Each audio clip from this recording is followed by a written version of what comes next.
It was supposed to be an exciting weekend getaway at a cozy Airbnb cottage in the countryside. But for Emma, it quickly turned into a nightmare. Emma had found the remote cottage online a week ago. The photos showed a quaint little house surrounded by trees and a vast open field.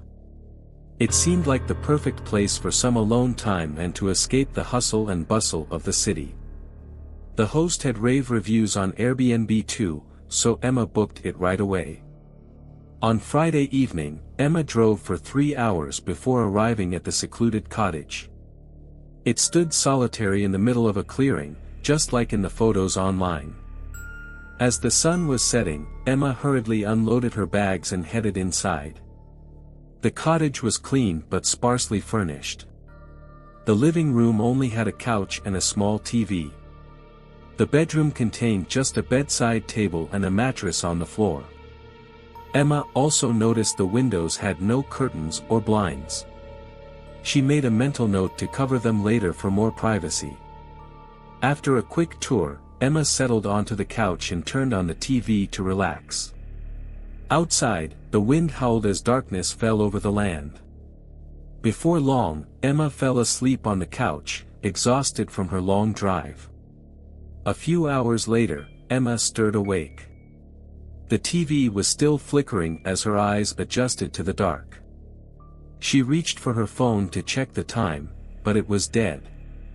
Emma then heard the floorboards creak and the unmistakable sound of footsteps on the porch. Her blood turned cold. Who could that be at this hour?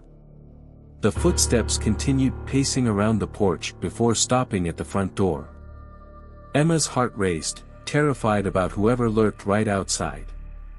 She noticed the doorknob jiggling slightly like someone was testing it. Trying to stay calm, Emma grabbed a fire poker from next to the fireplace and approached the door. "Who's there?" Emma shouted, but no reply came. The doorknob kept jiggling, more aggressively now. Emma's mind raced. What if the lock was faulty? Backing away, Emma's eyes darted around the room looking for an escape route or weapon. But the cottage was bare, and the footsteps started up again outside. Gripping the fire poker tighter, Emma prepared herself for the worst. After what seemed like forever, the footsteps receded from the door. Emma quickly turned on all the lights and checked that the door was locked up tight. She then grabbed her phone to call the police before remembering it was dead. Anxious and alone, Emma sat cradling the fire poker until sunrise. The next morning arrived without further incident. Still, Emma cut her trip short and raced back home.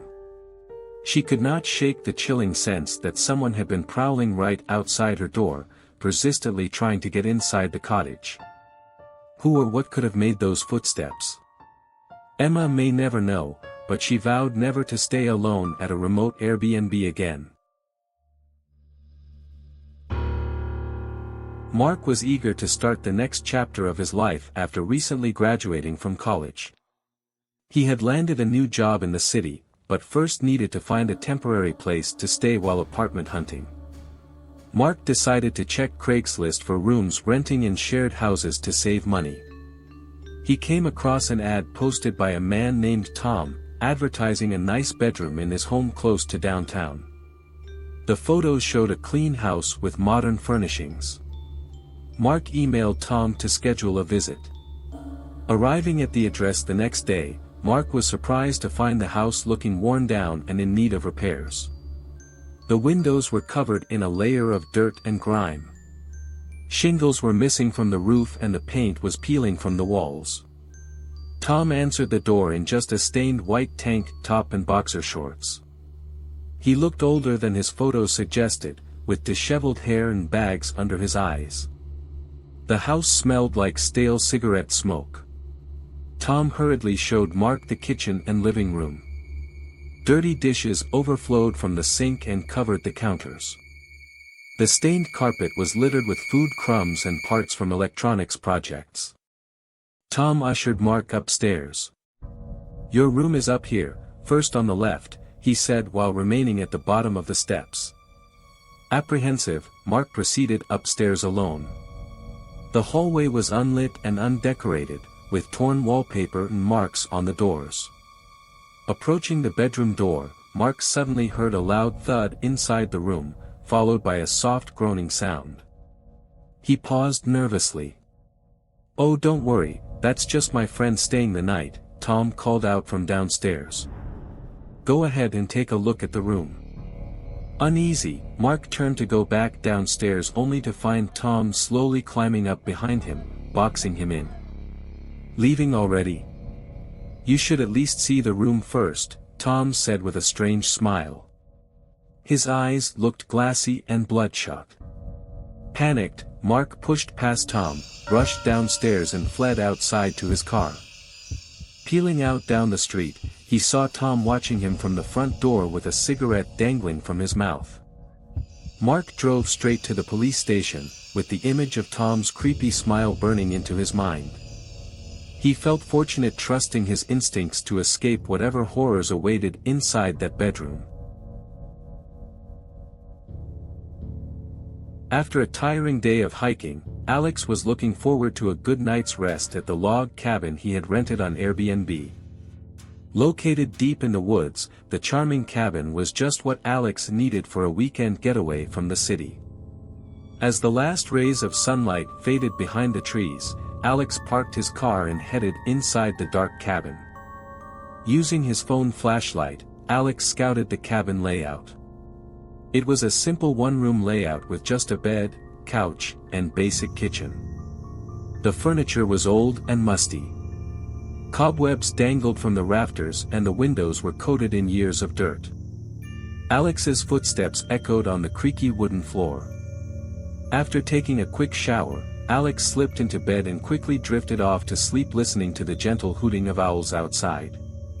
A few hours later, Alex was startled awake by a loud knocking.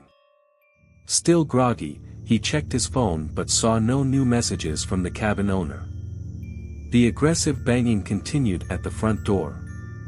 Alex cautiously grabbed a fire poker from next to the fireplace and approached the door.